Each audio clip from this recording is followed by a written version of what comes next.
Salam sejahtera di dalam kasih Tuhan Yesus Kristus, Kepala Gereja yang memberkati kita. Kita bersyukur kepada Tuhan. Pada pagi hari ini kita diberikan Tuhan kesehatan, kekuatan, tak kurang sesuatu apapun karena Tuhan ada bersama-sama dengan kita.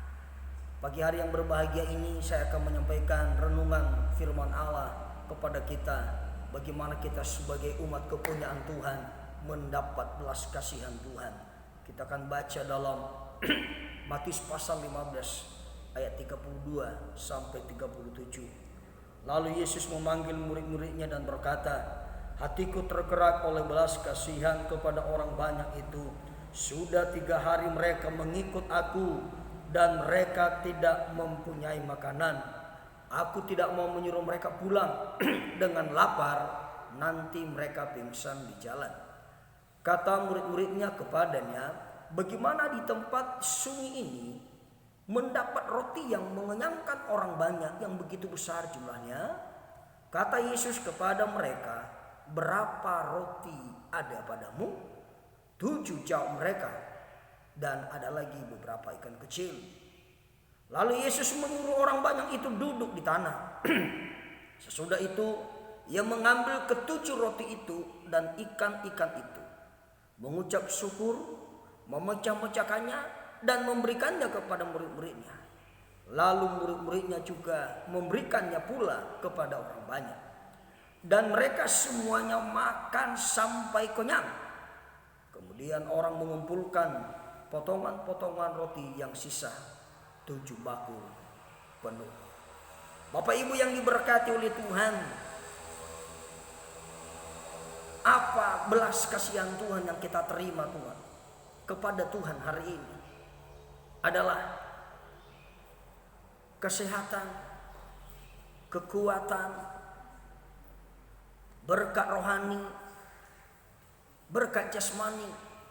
Kemudian Bapak Ibu yang diberkati oleh Tuhan, terutama belas kasihan Tuhan yang diberikan Tuhan kepada saudara dan saya adalah keselamatan hidup yang kekal.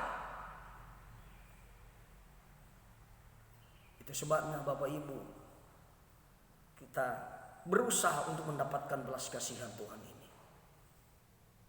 Lalu langkah-langkah apa yang kita lakukan saudara supaya kita mendapatkan belas kasihan Tuhan yang luar biasa ini? Yang pertama adalah komitmen untuk setia mengikuti Tuhan apapun keadaan kita.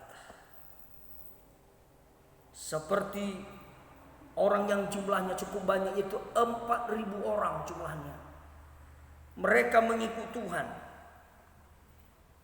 Mengapa hati Yesus tergerak untuk menolong mereka? Mengapa hati Yesus tergerak untuk memberikan kebutuhan mereka? Karena Yesus melihat mereka mengikut Tuhan dengan setia. Sudah 3 hari mereka mengikut aku. Itu berbicara mengikut Tuhan dengan setia. Mereka rela meninggalkan pekerjaannya, rela meninggalkan aktivitasnya, rela meninggalkan rumahnya, rela meninggalkan hartanya demi mengikut Tuhan. Bagaimana saudara dan saya di akhir zaman ini? Mau mendapat balas kasihan Tuhan? Mari kita komitmen mengikut Tuhan. Apapun keadaan kita, apapun kondisi kita, mari kita mengikut Tuhan. Seperti ada nyanyian kita berkata, "Mengikut Yesus keputusanku, mengikut Yesus keputusanku, mengikut Yesus keputusanku, ku tak ingkar, ku tak ingkar." Ini yang menjadi komitmen kita di akhir zaman ini saudara.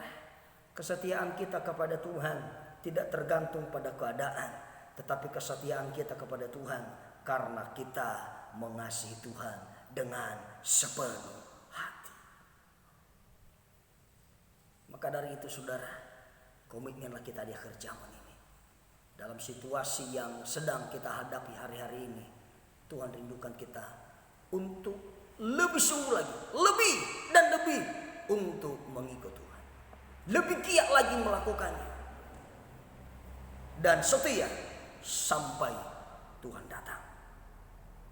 Ini yang Tuhan rindukan kepada kita. Belas kasihan Tuhan kita terima.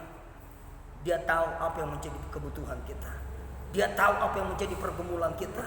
Dia tahu apa yang menjadi keluh kesah kita. Dia tahu apa yang menjadi kebutuhan kita di akhir-akhir zaman ini, saudara. Seperti 4.000 orang ini, Tuhan tahu bahwa mereka sedang berkekurangan. Tuhan tahu bahwa mereka sedang mengalami yaitu krisis ekonomi. Tapi mengapa Yesus berbelas kasihan kepada mereka? Sehingga Yesus menolong mereka. Sehingga ini salah satu bahasa kata Yesus yang sangat memberkati kita. Dia berkata begini, saudara, aku tidak mau menyuruh mereka pulang dengan lapar, nanti mereka pingsan di jalan. Ini yang perlu kita garis bawahi, saudara. Tuhan tidak mau kita menderita. Tuhan tidak mau kita hidup dalam kesusahan. Tuhan tidak mau kita hidup dalam kekurangan. Sehingga dia berkata, aku tidak mau mereka pulang dengan lapar, dengan kecewa, dengan putus asa. Tapi Tuhan mau kita hidup dalam kebahagiaan, kedamaian, dan sukacita. Hidup dalam kelimpahan. Seperti kitab Yohanes pasal 10 berkata, aku datang supaya mereka memperolehnya, mempunyainya dalam segala kelimpahan. Itu kerinduan Tuhan dalam hidup kita. Maka Tuhan tahu kebutuhan kita. Tuhan tahu keperluan kita. Yang menjadi persoalannya sekarang, yang kita lakukan adalah mari kita komitmen mengikut Tuhan apapun keadaan kita. Yang kedua kita lakukan adalah komitmen untuk memberi dengan apa yang ada pada kita. Seringkali manusia enggan untuk memberi, untuk berkorban oleh karena dia berkekurangan. Yesus berkata kepada murid-muridnya, apa yang ada padamu? Lalu murid-muridnya berkata, di sini ada 7 ikan, 7 roti dan 2, dan ada beberapa ikan. Yesus tidak minta yang tidak ada kepada kita, tapi Tuhan berkata, apa yang ada padamu? Mari muliakan Tuhan dengan apa yang ada pada kita. Harta apa yang ada pada kita, mari kita muliakan Tuhan dengan apa yang ada pada kita. Dengan tubuh yang sehat, mari muliakan Tuhan dengan tubuh yang sehat. Dengan skill, dengan talenta yang ada, mari muliakan Tuhan dengan talentamu. Apa yang ada pada kita untuk memuliakan Tuhan, itu yang kita kerjakan di hari-hari ini. Berilah apa yang ada padamu. Jangan beri yang tidak ada. Bagaimana kita bisa memberi kalau kita tidak punya? Ya, tetapi apa yang ada pada kita, mungkin skill, talenta, potensi dalam melayani. Mari muliakan Tuhan dengan potensimu, dengan bakatmu, dengan talentamu yang Tuhan sudah berikan kepada kita. Ini cara memberi kepada Tuhan. Mungkin saudara punya harta, mari muliakan Tuhan dengan hartamu. Amsal pasal 3 ayat yang ke-9 berkata, muliakanlah Tuhan dengan hartamu dan dengan hasil pertama dari setiap penghasilanmu. Muliakan Tuhan, saudara. Apa yang ada pada kita, mari kita muliakan Tuhan. Sebab itu yang Tuhan kehendaki, maka kita mendapatkan belas kasihan Tuhan. Jangan tunggu kaya dulu baru saudara memberi. Kaya belum tentu mampu memberi, saudara. Sebab memberi bukan ukurannya kaya atau miskin, tetapi memberi adalah karena kita memang sudah diberkati oleh Tuhan dalam hal rohani. Apa yang ada padamu, mari berikan kepada Tuhan. Yang ketiga yang kita lakukan adalah komitmen untuk taat dan dengar-dengaran pada firman Tuhan.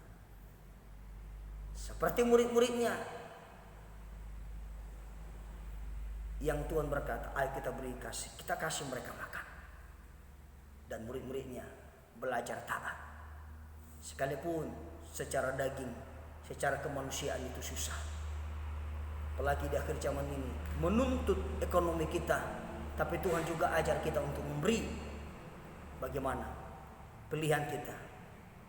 Apakah lebih mengutamakan pilihan dunia kita atau kebutuhan pribadi, atau kita lebih belajar taat pada Tuhan. Ketika kita lebih belajar taat pada Tuhan, maka mujizat terjadi dalam hidup kita. Sebab Allah kita, Allah yang perkasa, yang menghapus segala kemustahilan, ya, yang mampu menembus keterbatasan kita. Itulah Tuhan kita. Mari kita belajar, mari kita taat kepada firman Tuhan. Dengar-dengar sehingga kita mendapatkan belas kasihan Tuhan. Tuhan Yesus memberkati kita semuanya. Haleluya.